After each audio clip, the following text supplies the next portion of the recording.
পথ থাকলেও বিপাকে জনগণ, কথাটি শুনতে অবাক লাগছে কিন্তু তা সত্য। বন্যা ছাড়াও পথের ওপর দিয়ে বয়ে যায় 12 মাস জল। ভোগান্তের সীমা নেই সাধারণ পথচারীদের। উল্লেখ্য, পথের পাশে থাকা টিলার মাটি অবৈধভাবে কাটছেন জৈনিক এক ব্যক্তি। এমতো অবস্থায় টিলার মাটি পথে ধসে পড়ে কাদাময় পরিস্থিতির সৃষ্টি হয়েছে। এমনই অবস্থার দৃশ্য এবার দেখা গেল রামকৃষ্ণনগর বিধানসভার অন্তর্গত গান্ধীনগর 7 নম্বর এলাকায়।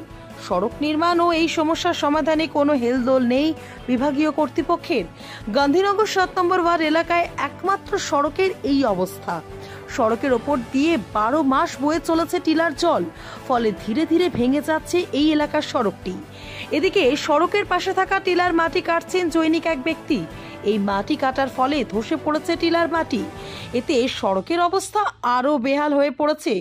বৃহস্পতিবার নিউজ অবিকলের প্রতিনিধির সামনে এলাকার স্বপন শুক্লবৈদ্য, শঙ্কর দাস ও সুষমা শুক্লবৈদ্য এই রাস্তার সমস্যার কথা তুলে ধরেন এবং তারা এই রাস্তার সমস্যার সমাধান করতে রাতাবাড়ির বিধায়ক বিজয় মালাকারের দৃষ্টি আকর্ষণ করেছেন।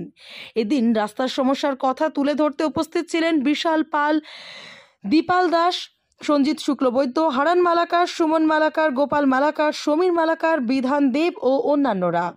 রামকৃষ্ণনগর থেকে শ্যামল আচার্যের রিপোর্ট, নিউজ অবিকল। শঙ্কর দাস, এই যে সমস্যাটা ধরছে আজকে থেকে যে আইসো এই রাস্তা আমি বহুত দিন থেকে আপ ডাউন করিয়া পরে 10-15 বছর থেকে আপ ডাউন করিয়া রাস্তা আগে মোটামুটি কাম করা রাস্তা ভালো আছে। আর ওই যে ওই লাগে তারা মাটি টাটি খাটাইয়া এগুলো রাস্তাটা খারাপ করছে, তখন তো রাস্তা সাইকেল লইয়া আওয়া যান না।